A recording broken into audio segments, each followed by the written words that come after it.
All right, I'll just. Okay, so we're here with Tom Calderon. Welcome, Tom. Thank you, Randy. Thank you for having me. So you're running for state assembly. Let me see assembly, yes. 58. 50th Assembly District. Tell us a little bit more about yourself, even though a lot of people understand the name Calderon. Tell us more about yourself. Well, you know, I've been active in politics since I was 18 years old. I was the first group of 18-year-olds who could vote. Oh, yeah? If it was for the 72 election. Ah. And so I did some work for McGovern back then. Walked my first precinct over in East LA for Richard Alatorre. And I've run campaigns and run businesses and been very active in my community. I serve on a couple hospital boards. I served on some charities. And I've been out of the legislature for 9 years. And I think it's time that someone like myself gets back in the fray, because there's just such lack of experience and ability to push an agenda forward that's positive for the community. People tell me, why do you want to go back? It's dysfunctional, and the leadership's an issue, and nobody knows anything. And I said, well, you're giving me all the reasons why I should run. It's precisely for those reasons that I've decided to run. And I'm excited about it, and getting a lot of support up and down the state. And so I'm looking forward to serve the new 58th. When did you actually decide to run for assembly? Well, when I looked at the new lines, and I saw that, you know, Montebello, Pico Rivera, Downey, Bellegarde's Commerce, all areas that I've represented in one form or another over the years, whether on school board or on city council. Yeah. So it's a good district for me. I think we need. Look, we're in big trouble in California. We got huge unemployment. Our big industry is leaving the state. People told me 9 years ago, business is leaving the state. I didn't believe it then. I believe it now. When Northrop Grumman, which has always been a California company, leaves the state and sends their brain trust to Texas, you know that's where they're going to grow. They're not going to grow here in California. So we have to, you know, So how did we get to this point? Well, I think that California wants to be in the forefront of everything, and I voted for the first global warming bill because I think it was important to make a statement. But I think that we have to find a balance between the environmental policy and jobs. And for example, you can't site a power plant in California, yet we're something like 1,000 megawatts short. Yeah. You know, experiencing brownouts and blackouts, and you know, we can't afford that. Electricity is not a commodity; it's a necessity. You need it to live. You know, you're on a respirator. You know, you don't want the power going out. So what we're doing is we're exporting power plants, and with that, the jobs, but also the pollution. And so we need to find a way of balancing the two, and building our business community, and at the same time protecting the environment. I use the example of the independent oil industry. This district is the largest independent oil producing area in Southern California. And we're not talking about fracking. That's a whole different kind of process. These are producers that are going after all the sweet crude's gone. Yeah. All the easy stuff is taken out.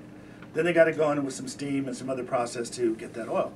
Well, they tell me that if they get the licenses they need, and we're not talking about leases, we're not talking about anything new, but licenses to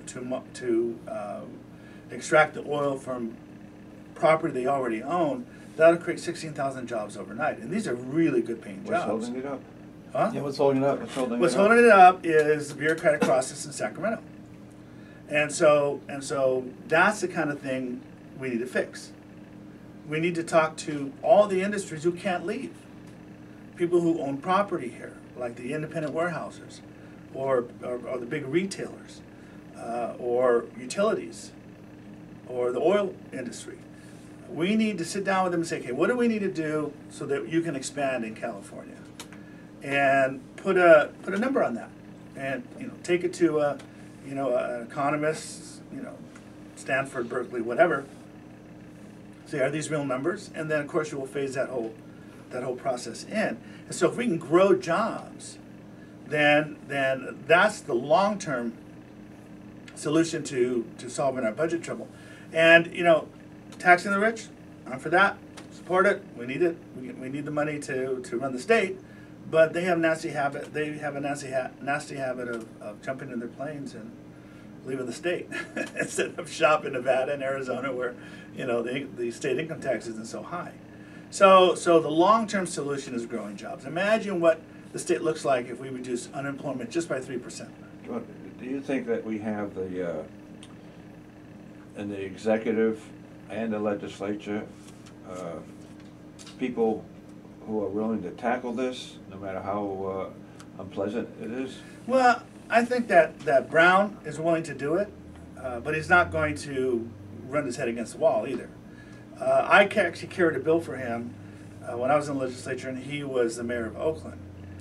And it was a very simple bill. It said that if you have an infill area of a city that's blighted, okay, and it has an underlying EIR, Environmental Impact Report, and the new development comports with that original EIR, then all it would take is a fast-track review to make sure that it is in fact in line with that underlying EIR. Couldn't get it out of committee. Why? Because at that time the environmental community was very strong and very adamant about not eroding any of the elements of But at the same CEQA. time, they were willing to see a blighted area get worse. Well, Now, how Sacramento. does that match their environmental goals? Yeah, the problem in Sacramento is everybody wants to protect their turf, Yeah. and they don't want to see any backsliding on any gains they've gotten over the years. Well, we don't have the luxury of that anymore. I think we have the. Is it because of term limits? Well, partly because of term limits, and they're complicated issues, and it's hard to tackle them. And leadership oftentimes makes good decisions, but sometimes they make bad decisions, like this whole redevelopment grab that they took.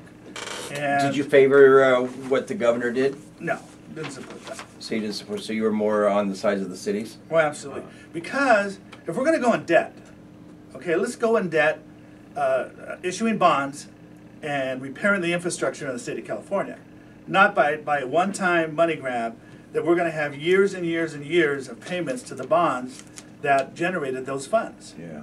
And no one ever talks about that. No one ever talks about who's paying for those bonds. Well, the state. And we're getting to a point where there's very little breathing room between entitlements and debt and the money that's So free. so how did that get past the assembly? Well, what happened was, What would you have done differently if you were in the assembly and that issue would have come up at the last minute like it did? How would you have dealt with it? well, it wasn't last minute. Well, I mean, as far as They'd been discussing it for months. There was a deal that the cities gave the legislature, and the legislature didn't go for it. I would have gone for that deal. Oh, what was the deal? The deal was they were going to voluntarily give the state the money through their own calculations and who had the money, and then with some sort of payback in the future. And I was told, wow, we couldn't score it as an actual positive income, so they didn't. Do you go think for it. that the legislature and the governor anticipated the effect it was going to have on some of these cities who are Near Brink, now you know. pull back on law enforcement and a lot of other programs? Well, I wasn't there. I didn't hear the discussion, but I think it was just a choice of evils, and this was a easier evil than other Yeah, you know things what, they what could I have done. didn't understand? Most of the redevelopment agencies were slated to phase out within another, 10 years? And it just didn't make sense to me. Well, they had to pay the bills right now, Yeah. and so that's the decision they made. And there's always more than one way to solve a problem. They didn't get that much money, did they? Yeah, it was a couple $2 billion, or I mean, That's not enough to- you know, that's not enough. But they got to add it up. What the place needs in Sacramento, what the legislature needs, is people with backbone, people who know how to say no. It's not a good idea, and I'm not going to vote for that.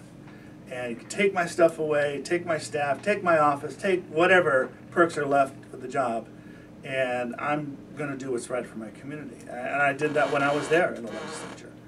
And Do you think having a part-time legislature would help the matter? I think it makes it worse. Makes it worse? Oh yeah, it makes it worse because The state's much bigger than it used to be. the state's very big. Yeah. And I mean, Nevada has a part-time legislature, but they got two main cities, Reno and Las Vegas. And you know, I think they have what, 3 Congress people? Mm-hmm. You know, and so it's not a big state. So you don't you can take a little more time with dealing with these issues. But there's a lot. I mean, we got to do a lot of things now. What in the past, a legislator would go to Sacramento and do some casework and vote there and come back, and that was basically the job. But I think it's more than that today. I think that a legislator has to get actively involved in their community. If there are issues with the city and with industry that can be solved through an ombudsman or the legislator saying, let's sit down and let's work that out. For example, the whole issue, what was the car manufacturer, Tesla, over in Downey. Okay, I don't know what happened there, but we should have gotten that manufacturer. They went to another state. Something went wrong.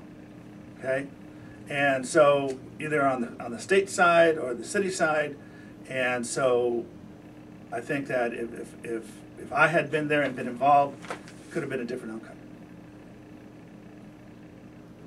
Very good. So, tell us more about the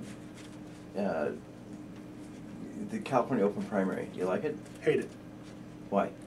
Because if it were the two parties, okay, then people had a choice or the ability to vote for one or the other. Mm-hmm. I would support that. But the two highest vote getters, it's just making the elections more costly. How is this gonna? How do you think this will? Do you think that your particular race, because you have a number of Democrats and one Republican, how is this gonna? It's gonna affect the outcome of your election? Well, I think. Do you think it could conceivably be you and another Democrat in the in the runoff? Or? I don't know. Republicans in this district are pretty solidly Republican. Mm-hmm. That's sort of what happens when you're the minority party in a district like this.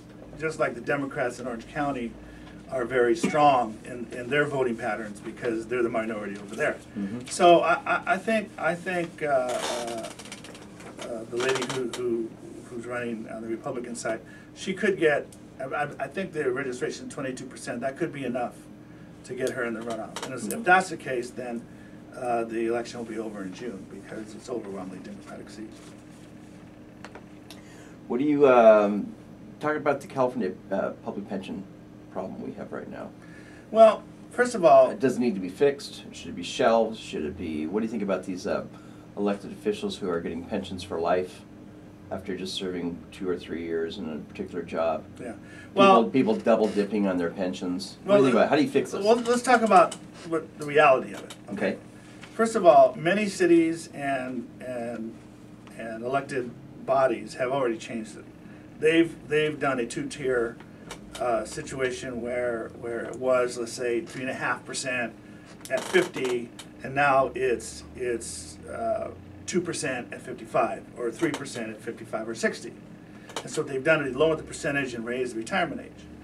And the way it works is that your benefit is calculated by how many years you served times the multiplier. So it's if it's 55% at 2%, which is the formula for most state employees, that you get 2% for every year you served in that job. So if you served 20 years, you would get 40% of your highest salary. Okay. Okay. Now, that compact goes way back to when they wanted to attract good, solid people into state government or into public service, but they couldn't pay them a lot. So the deal, and teachers and administrators, the same thing, where the deal was, you're not going to get a great salary, but you're going to get a pretty good pension. Okay? And up until, I think it was, I'm trying to remember, I think it was like 84, up until 84, you only got the pension. You didn't get any Social Security. Yeah. So it wasn't until I think it was 84 where you had the option of paying in yourself and also paying into Social Security.